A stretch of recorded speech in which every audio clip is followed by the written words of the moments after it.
Hey everyone, Chef Marty Mongiello here at the United States Presidential Culinary Museum, taking a look at a two-part mini-series on foods in the White House, on Inside the President's Cabinet.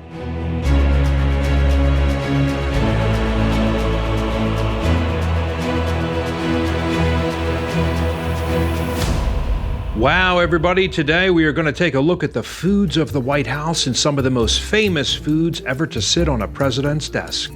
Right here we do have the M&M Mars Company, who has been in the White House for a long time, and you'll notice the president's signature in gold on the fronts of the boxes. And then, you know, always on the back, everyone always asks me, well, what's on the back?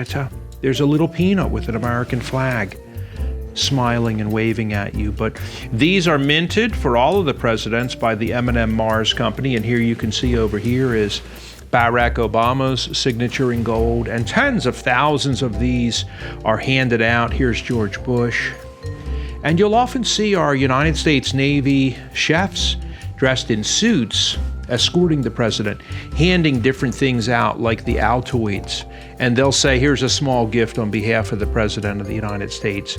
And, you know, when they ask to come in, they have to be approved by the United States Secret Service. So you can't just hand out any kind of food in the White House that you want.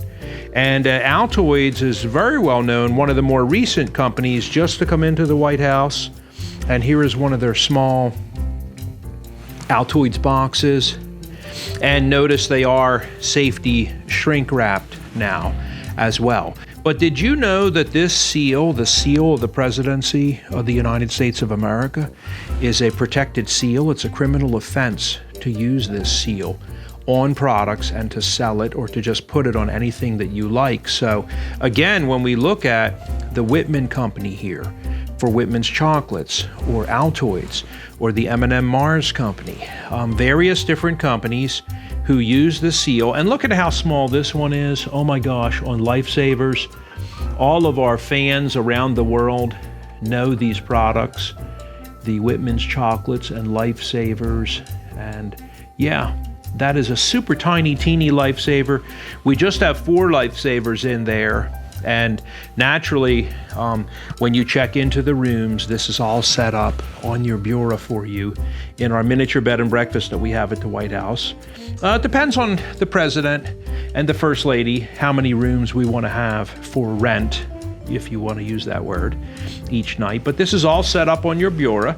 And many of our guests literally come in with their arm and tell the spouse, honey, hold the suitcase open on the edge of and they go like this, all into the suitcase. And then when we, the butlers, come in the next day, we will notice that also at Camp David, the resort, all of the cabins there, we will set these things up again because the folks decided they wanted to take home some mementos. And this is what leads to deep-seated anger and a self-defeating rage spiral amongst many of our guests here for the museum tours. They see all these things, including the Corbel champagne. This company also is on Air Force One and in the White House and at Camp David. And they'll often ask me, you mean to tell me we're paying for all this crap with our tax dollars? This is what they're doing. No, sir, they're not. Please do not snap or break a tooth in your mouth. This is all donated for free by these companies. But even in the case of this 1989 QV inaugural edition for Ronald Reagan, or these splits that are on Air Force One, you know, these are still made as commemoratives and giveaways and donated by the Corbel Company. So these items are all donated. Over here, guys, we have, of course, the Jelly Belly Company, made famous by one of the most hilarious presidents, a superstar on film. Ronald Reagan loved Jelly Belly, but they were really a relatively unknown company. They only made about a half dozen flavors when he came into office. And one of the things Ronnie did was to jump on the phone with California, with the brothers who own Jelly Belly, and tell them, you know, my staff is mentioning my life dream about the red, white, and blue jelly beans all over the White House for inaugural day. They're mentioning that we could possibly use the the black colored one, or no, we can't. Here's what you guys need to do. You need to, well, here's what I want you to do.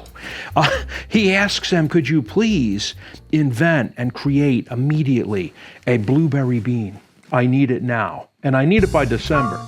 The CIA is already here doing the Black Book briefing every morning. I'm not even in the Oval Office yet. But by inaugural day, I want to have this done.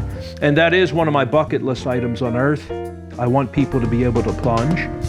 And the brothers ask, Ronnie, what do you mean plunge? You know, with their hands in urns filled with red, white, and blue beans all over the White House. So we need a blue bean right away. And they do invent that for Ronnie. And it's one of the more famous beans, maybe even more famous than Jack and the Beanstalk. But yeah, #1 in sales worldwide, I might add, Jelly Belly. #1 in sales worldwide for jelly beans. Just an amazing company.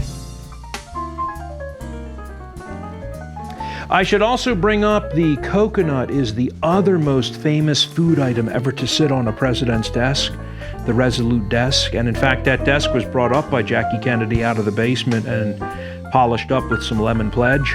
And this coconut, this is not the exact same one. We have made this here as a facsimile. But the president had the coconut that he carved into with his knife when his PT-109 was cut in half. And you'll notice he's mentioning there are 11 of us alive, and he throws the coconut into the water as a distress message. And so the coconut and the jelly beans are the two most famous items for food items ever to sit on a president's desk. And that would bring us to the fact that we do sometimes, guys, have family members who show up and they have a favorite food item with them. We had this brother show up with his beer, and it was a little tense because he come in with it and no one really knew what to do. And so one thing the social secretary did mention is, don't you dare tell him he can't hand that out, and have the service check with him and see if he would like to get his Billy beer into the program. We have a specific line where these products are made and developed and then packaged, and we actually do not use roadway trucking system to ship them on in. We will actually follow the entire shipment and bring it into the White House safe ourselves.